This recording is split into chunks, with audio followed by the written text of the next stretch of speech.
이제 오늘은 사무엘상 14장 31절부터 46절까지 하나님 말씀 전하겠습니다. 여기서 이제 보면은 31절에 그날의 백성이 믹마스에서부터 아얄론에 이르기까지 블레셋 사람을 쳤으므로 그들이 심히 피곤한지라. 그러니까 여기서도 보면은 이제 그 사울의 군대가 피곤하지 않았으면은 훨씬 멀리 갔죠. 훨씬 아얄론 멀리까지 갈 수 있었는데 피곤하여 사실은 거기까지 못 간 거예요. 거기까지밖에. 사실은 피곤하지 않았으면 훨씬 같이 갈 수 있었다.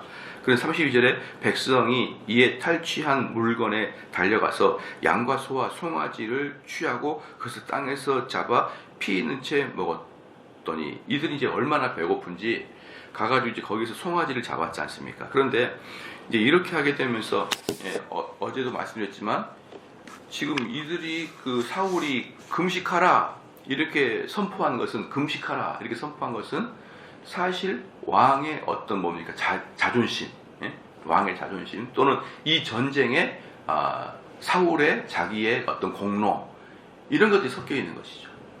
그렇죠. 아무 이유가 없어요. 밑도 끝도 없이 그냥 금식을 하라 했던 것이죠. 그래서 이제 물론 추측을 해보면은 밥 먹기 전에 싹 잡아 드리는 것이 오히려 이 사람들에게 동기 유발이 되겠다. 그래서 생각했을 것 같아요. 다 끝나면 맛있게 줄게. 이제 이렇게 해가지고 그런 것 같은데 사실은 이것은 전적으로 사울의 스스로의 자긍심. 내가 왕인데 내가 정하면 되는 거지. 뭐 이런 못된 마음심보 이런 것들이 이제 작용을 해가지고 맹세를 지키고 그런 다음에 이제 딱 공격을 하는데 이제 이 사울의 자기 자긍심을 위해서 규율을 만들었는데 그 규율 때문에 정작 하나님의 법을 다 어겨버리는 거예요. 하나님의 법 중에 뭐가 있냐 그러면요. 소와 송아지, 즉 어미와 새끼 소를 한날에 잡지 못하도록 그런 레위기의 법이 있고요. 두 번째 뭐냐 그러면 이스라엘 사람들에게 법이 뭐냐면 소와 동물을 아무 땅에서나 잡으면 안 돼요. 제단, 즉 돌 위에서 제단에서 깨끗하게 잡아야 되고 세 번째는 뭐냐면 가장 중요한 피채 먹으면 안 됩니다. 그래서 이 세 가지를 한꺼번에 다 어겨버렸어요. 뭡니까? 소와 송아지를 먹었죠. 그냥 아무나 땅에서 잡았죠. 그 다음에 피채 그것을 너무 배고프니까 그걸 빼려 그러면 또 반나절 이상 이렇게 거꾸로 걸어놔야 되거든요. 또 그걸 딱 걸어놔야 되는데 그걸 언제 다 이렇게 하냐 이 말이죠. 그래서 그 사울의 자기 공명심 때문에 만들어놓은 어떤 규율 때문에 정작 이스라엘 백성들은 하나님 법을 다 어기게 되는 그러한 사건이에요. 그러면 이것은 이스라엘 사람이 잘못했느냐? 천만의 말씀이죠. 사울의 잘못이죠. 사울이 사람들이 이렇게 완전히 굶겨놓고 짐승처럼 여기 보면 피채 먹어버려요. 이건 짐승이죠. 거의 뭐 사자와 같은 거죠. 이런 식으로 사람 만들어놓고 참 답답합니다. 사울 봐보세요. 33절에 무리가 사울에게 구하여 가로되 보소서 백성이 고기를 피채 먹어 여호와께 범죄하였나이다. 사울이 가로되 너희가 무신하게도 행동하였다. 그럼 너희가 뭡니까? 신앙심 없게 행동했다는 거예요. 너희가 이게 참 이제 큰 돌을 내게로 굴려오라고 자기는 이제 법을 지키는 거죠. 이런 그 뭡니까? 그 자기를 돌아보지 못하는 정도들이 얼마나 많습니까? 보통도 뭐 분명히 너 때문에 이 문제가 발생했는데 몰라요. 자기 때문에 발생한지 모르기 때문에 참 이 사울과 같은 사람이랑 같이 살면은 아마 정말 분이 많이 날 것 같아요. 자기가 일을 저질러 놓고 다 굶겨놓고 사람들이 짐승처럼 먹으니까 참 너희들 신앙심 없게 행동한다 이렇게 말하는 아주 얄밉고 이런 사람들이 옆에 있으면 정말 살기가 어려운, 우리는 이런 사람 뭐라 하는가 벽 보고 이야기하는 것 같이 자기는 잘못이 전혀 느끼지 못해. 그러니까 사람이 자기가 잘못한 걸 느끼고 깨달아야 변화가 있고 진보가 있는 것이지 자기 잘못을 이렇게 모르고 다 자기가 원인을 제공해놓고 다른 사람이 저렇게 했다고 이렇게 해버리니까 정말 화가 날 그런 성향을 갖고 있어요. 사울은 이제 큰 돌을 내게로 굴려오라 하고 이제 큰 돌 뭔가 재단을 쌓듯이 거기 위해서 이제 자기는 법대로 하나님 법대로 그렇게 한 거예요. 또 가로되 너희는 백성 중에 흩어져 다니며 이르기를 사람은 각기 소와 각기 양을 이리로 끌어다가 잡아 먹되 피 있는 채 먹어서 여호와께 범죄하지 말라 하며 그 밤에 모든 백성이 각각 자기의 소를 끌어다가 거기서 잡으니라. 자기는 뭔가 아주 잘할 것처럼 그렇게 하고 있는 거예요. 35절에 사울이 여호와를 위하여 단을 쌓으니 이는 그가 여호와를 위하여 처음 쌓은 단이었더라. 그러니까 이제 이게 사울이 왕으로서 첫 번째 단을 쌓습니다. 승리에 대한 어떤 뭡니까 기념비적인 단을 쌓겠죠. 그래서 이 사울이 왕이 돼서 첫 번째 단을 쌓기 때문에 이것이 규칙이 돼가지고 다음 왕들도 전쟁이 나고 그러면 때때로 또 이기고 그러면은 기념단을 쌓은 그런 이제 전례가 되기 시작한 것이죠. 그다음에 36절에 사울이 가로되 우리가 밤에 블레셋 사람을 쫓아 내려가서 동틀 때까지 그들 중에서 탈취하고 한 사람도 남기지 말자. 우리가 가로되 왕의 소견에 좋은 대로 하소서 할 때에 제사장이 가로되 이리로 와서 하나님께 나아가사이다 하며 이제 밥을 실컷 먹여놓고 자 우리가 내일 동틀 때까지 우리가 한번 쫓아가서 밤에 쫓아가서 동틀 때까지 그들을 우리가 죽일까 이렇게 하자 그랬거든요. 사람 배도 부르니까 이제 고기도 먹었고. 그런데 여기서도 사울은 하나님께 기도할 생각을 안 해요. 여기서도. 그러니까 대제사장이 이리 와서 왕의 소견대로 하소서할 때 제사장이 가로되 이리로 와서 하나님께 좀 물어보자. 이렇게 얘기하는 거예요. 그러니까 사울은 참 불신앙자죠. 예. 사울은 불신앙을 또 보여줬습니다. 사울이 하나님께 묻자오되 내가 블레셋 사람을 쫓아 내려가리이까 주께서 그들을 이스라엘의 손에 붙이시겠나이까 하되 그날에 대답지 아니하신지라. 우림과 둠밈을 통해서 제사장의 옷을 통해서 이제 하나님의 뜻을 묻는 거예요. 하나님 옆에 이제 제사장 앉혀놓고 그 우림과 둠밈을 딱 어깨 견장에 차고 묻는 겁니다. 우리가 오늘 쫓아갈까요? 그랬더니 아무 대답이 없는 거예요. 이렇게 아무 대답이 없으면은 이것도 아니고 저것도 아니다 대답이 없으면 지금 하나님이 화가 나 있다는 거예요. 내가 너에게 응답하지 않겠다. 이렇게 이 내용이기 때문에 26절에 사울이 가로되 너희 백성의 어른들이 다 이리로 오라. 오늘 이 죄가 네게 있나 알아보자. 이거 보십시오. 끝까지 몰라요. 그냥 끝까지 모르고 또 남의 탓을 대는 거예요. 그러니까 이 사울은 처음부터 끝까지 남의 탓입니다. 처음부터 끝까지.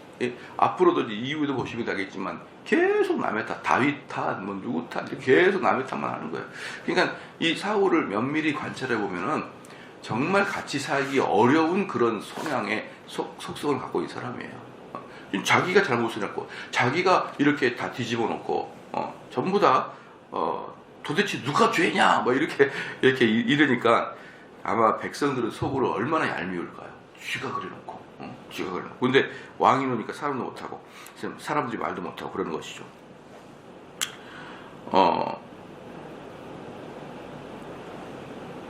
39절에 이스라엘을 구원하신 여호와의 사심으로 맹세하노니 내 아들 요나단에게 있다 할지라도 반드시 죽이리라 하되 모든 백성 중 한 사람도 대답지 아니하며.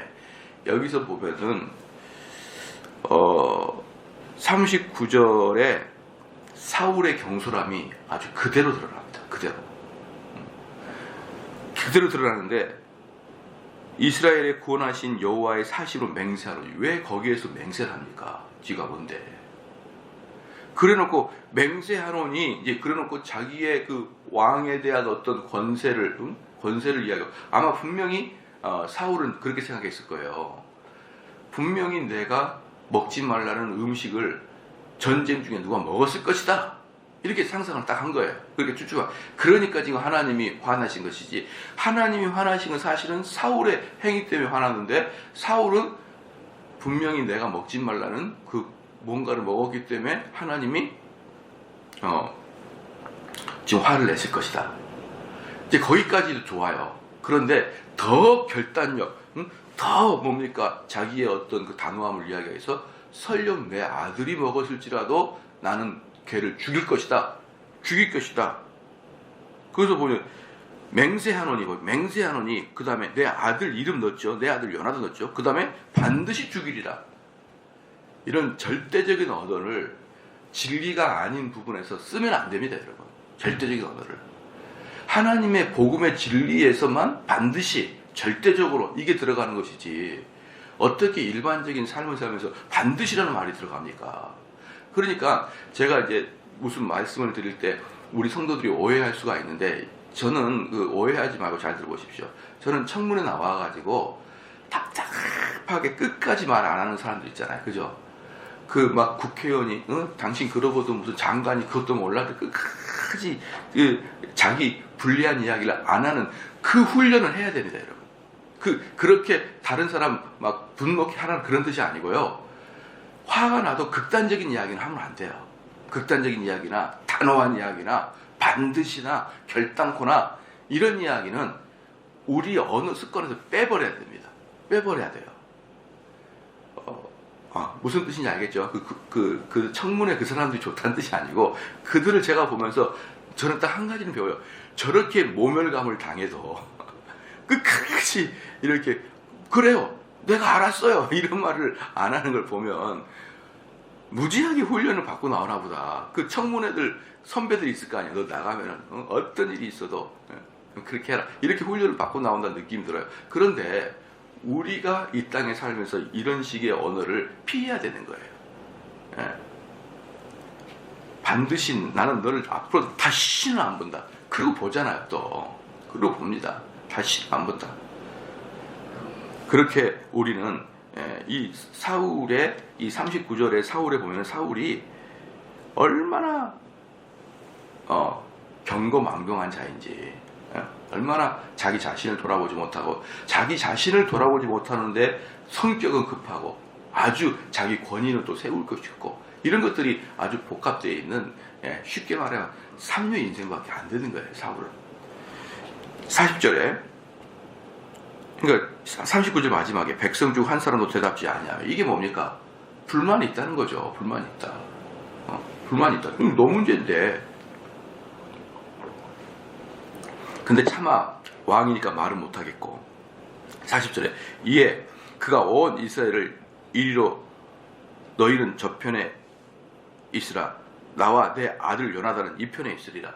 재밌는 게 뭐냐면, 자기만 이 편에 있으면 되지 왜 자기 아들을 끌고 들어가냐 이 말이에요. 자기 아들을 참, 자기와 자기 아들은 절대로 죄를 지을 리가 없다, 이렇게 확고하게 생각해요. 분명히 문제는 너희다. 너희가 문제지 나나 내 아들은 절대로 문제의 핵심일 수가 없다. 그것을 지금 보여주고 있는 거예요. 백성이 사울에게 말하되 왕의 소견에 좋은 대로 하소서 하니라. 왕의 소견에 뭡니까? 그래, 너 마음대로 하세요. 이거 누가 당신의 그 망식을 누가 받겠습니까? 이런 것을 우리는 불통한 자다, 불통이다, 알죠? 41절에 이에 사울이 이스라엘의 하나님 여호와께 아뢰되 원컨대 실상을 보이소서 하였더니 요나단과 사울이 뽑히고 백성은 멸하니라. 딱 그때야 요나단과 사울로 불이 딱 들어온 거예요. 아마 41절이 딱 됐을 때 사울은 다리가 후들후들 걸렸을 거예요. 앞불싸. 그럼 내 아들인가? 왜? 자기는 절대로 꿈에도 못 꾸니까, 자기는 절대로 죄졌다고 꿈에도 모르니까 앞불싸, 내 아들인가라고 분명히 생각했을 것입니다. 그런데 만약에 여기에서 여호와께 맹세하지 않았다 그러면, 내 아들이라 이런 말을 안 했다 그러면, 반드시 이런 말을 안 했다 그러면 얼마든지 물릴 수 있죠. 이거 백성들도 다 알고 요나단의 그 전력도 다 알고 있었으니까 얼마나 물릴 수 있는데, 절대로 물을 수 없도록 사울 자신이 만들어놨어요. 사울 자신이.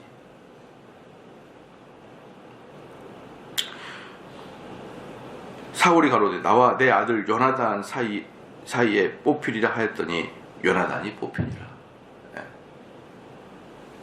43절에 사울이 요나단에게 가로되 너의 행한 것을 내게 고하라. 요나단이 고하여 가로되 내가 다만 내 손에 가진 지팡이 끝으로 꿀을 조금 맛보았을 뿐이오나 내가 죽을 수밖에 없나이다. 참 사울이 뻔뻔하죠. 또 자기가 말했던 자존심이 있으니까 돌려내지도 못해요. 그러면서 요나단에게 이실직고 하라. 그래도 요나단이 내가 작대기 끝에다가 꿀을 좀 찍어서 먹었나이다. 그런데 이것은 뭡니까 여러분? 부지불식간에 먹은 거였잖아요. 지난주에 말씀드렸듯이 사울은 후방에서 이것을 맹세를 하라 이렇게 했고, 그때 이미 요나단은 적진에 들어가가지고 싸우고 있었기 때문에 이 법령이 선포된 것을 자체를 몰랐어요. 그러면 보면은 레위기에 보면은 그런 말이 나옵니다. 맹세나 하나님의 법을 어겼는데 부지불식간에 어기는 것은요, 자기도 모르는 사이에 어기는 것은 속죄제를 드려서 그것을 해결할 수 있어요. 이 국가적으로 이런 사람 반드시 죽으리라. 그래도 요나단은 그 법령을 몰랐잖아요. 그런데 어겼습니다. 그러면 짐승을 가져다가 속죄제를 드리면 됩니다. 그런데 보십시오. 분명히 사울의 마음속에 지금 왈카닥 아이고 내가 잘못한 게 있구나. 그래놓고 그러면 잠시 어땠습니까? 스톱을 시킨 다음에 제사장들과 그 여러 레위 사람들이 물어봐야 돼요. 이럴 때는 어떻게 해야 되냐? 그러면 그 사람들은 율법의 전문가니까 그런 것은 부지불식간이니까 송아지를 한 마리 잡아가지고 속죄제를 드리면 됩니다. 그렇구나. 그러면 돼요. 그런데 이 사울의 이 삼류 인생의 특징이 있잖아요. 그 즉흥적으로 또 생각해보지도 않고 자기 얼굴 팔리니까 왕으로서 죽여라 이렇게 해버리는 거예요. 그냥 순식간에. 이런 사울의 그 어리석은 이 만행이 계속 지금 실수가 왕이 되고부터 계속 반복. 사울은 정말 패망의 길로 가고 있는 거예요. 어떤 분이 그러더라고요. 사울 왕이 딱 되고 난 다음에 매일매일 1cm씩 자기 무덤을 파고 있다. 자기 무덤. 매일매일 1cm 차. 숨만 쉬면 1cm 파는 거예요. 그리고 왕이 끝나면 딱 거기 묻히려고. 그런데 이 요나단은 뭡니까? 억울하다는 거죠. 억울하다. 나는 전쟁 탁 나가지고 모르고 꿀만 좀 먹었다. 그런데 그게 아버지의 법령이면 제가 죽을 수밖에 없죠라고 요나단은 지극히 효성적인 모습을 보입니다. 그러니까 사울의 삼류 인생과 요나단의 인류 인생을 완전히 극명하게 대비를 보여주는 거예요. 44절 사울이 가로되 요나단아 네가 반드시 죽으라. 이게 또 왜 이렇게 말합니까? 사울 도대체 뭔데 자기가. 그렇지 않으면 하나님이 내게 벌을 내리시라고 또 내리시기를 원하노라. 참나 이거 아주 내 사울 여거 준비하다가 화가 나가지고 안 할 뻔했어요. 안 해 이렇게 하려는데 해야 돼. 더 진도가 나가니까 아주 답답하게 이를 데가 없어요. 45절에 백성이 사울에게 말하되 이스라엘이 이 큰 구원을 이룬 요나단이 죽겠나이까. 결단코 그렇지 않아요. 드디어 백성들이 화가 나버린 거예요. 요나단 때문에 이 전쟁이 승리한 건데 문제는 당신입니다 이 말이에요.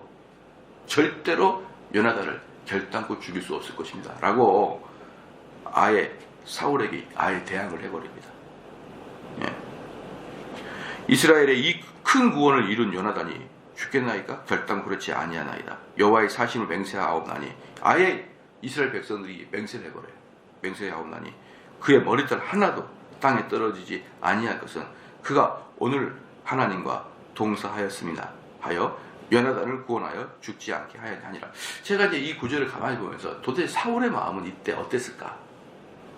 첫 번째, 아들이 죽지 않게 된 것에 대한 안도감이 있을 것이고요. 두 번째, 자기가 그렇게 강력하게 맹세코 했는데 백성들이 들이받아버린 거잖아요. 그거에 대한 왕권의 실추가 부끄러울 것이고, 이 두 개가 교차하게 됩니다. 그래서 가만히 보면은 하나님을 어기는 자들은 나중에 기뻐하지도 못하고 슬퍼하지도 못하는 그런 상태에 빠져버려요. 그런 상태에. 참 너무 슬픈 거죠. 그렇죠. 그래서 사울이 블레셋 사람 따르기를 그치고 올라가매 블레셋 사람이 자기 곳으로 돌아가니라.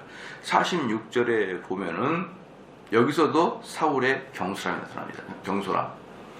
이 경솔함이 뭐냐 그러면 사울이 블레셋 사람을 따라가기 그치고, 이것은 지금까지 했던 건 뭐냐 그러면은 우리 진영에 누가 죄인이 있는지를 가려내는 재판이었어요.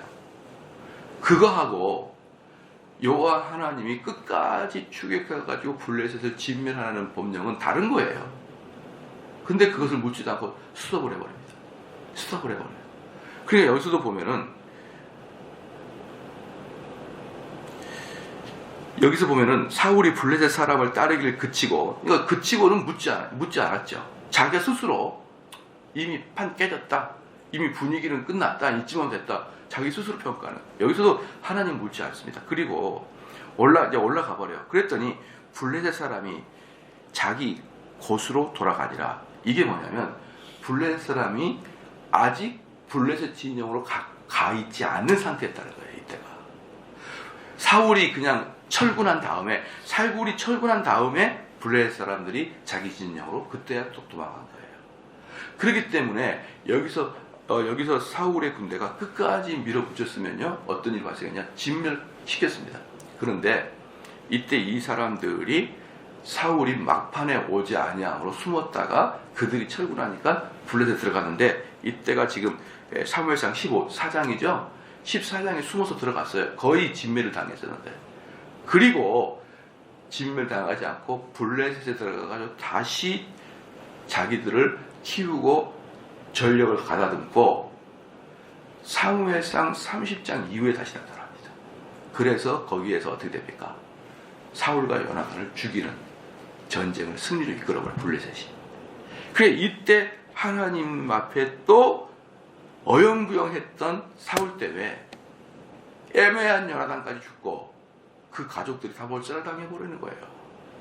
자, 이게 바로 사울이, 저 보십시오. 여기 14장 처음부터 끝까지 어디 신앙인다운 모습이 어디 있습니까? 어디 신앙인다운 모습이. 그러니까 사울은 믿지 않는 자의 전형인 것입니다. 믿지 아니한 전형인데, 이런 형태를 갖고 있는 교회 다니는 사람들이 얼마나 많습니까? 묻지를 않아요. 묻지를 않고 그냥 교회만 다니는 겁니다. 전부 다 불신자의 모습이죠. 그러니까 그런 사람들 어때요? 맨날 잘못된 판단, 성급한 판단, 이런 것들이 불신자들의 전형의 특징인데, 저는 이렇게 이런 성향을 갖고 신앙생활을 한다고 하면서 일생을 이런 식의 방향으로 살아가는 사람들이 너무 많아요. 제가 만나는 사람이 다 교인들이고, 다른 교회 다니거나 다 교인들이지, 제가 이 세상에 안 믿는 사람 만나는 경우가 얼마나 있겠습니까? 근데 그 믿는 사람들 편 안에서도 이 사울과 같은 서양이 엄청 많다니까요. 자기가 죄를 지어놓고 자기 탓인지도 몰라요. 다 남이 그러는 거예요. 남이 그러는 것입니다. 지난번에 제가 말씀드렸지만, 다른 사람의 기분을 상하게 하는 시작점을 자기가 있는데 그걸 못 느껴요, 보편적으로. 왜냐하면 보편적인 그게 자기 습관이니까. 약간 내가 기분 나빴을 때 그 어떤 억양의 변화, 또 눈빛의 변화, 이런 것을 자기는 모르거든요. 잘 몰라요. 약간의 이제 시작할 때쯤. 이제 그러니까 그런 형태를 보고 상대편이 기분 나빠가지고 툭 한마디 할 때 내 입장에서는 뭐부터 생각하면 걔가 나한테 툭 하는 것부터 생각을 해요. 툭 하는 것부터. 그래가지고 가만히 있는데 제가 나한테 그랬다. 우리 애들이 집에 와가지고, 아빠, 우리 선생님 정말 기분 나빠. 그러면 왜 그러는데, 나한테만 그러잖아. 왜 나한테만 그러실까? 막 그러면, 그래, 너한테 그럴 때 너 뭐 했냐 너가? 그럼 몰라. 그걸 왜 물어? 몰라. 왜 물어요? 얘들도 똑같아요. 얘들도 자기들이 선생님한테 버릇없게 하고 기분 나쁘게. 이건 눈치도 못 챕니다. 단지 선생님이 너 그러지 마, 요거부터 생각을 하는 거예요. 너 뒤에 가서 손 들고 있어, 이거부터 생각을 하는 거예요. 그 저는 보편적인 사람들이 생각을 잘 못하는 것 같아요.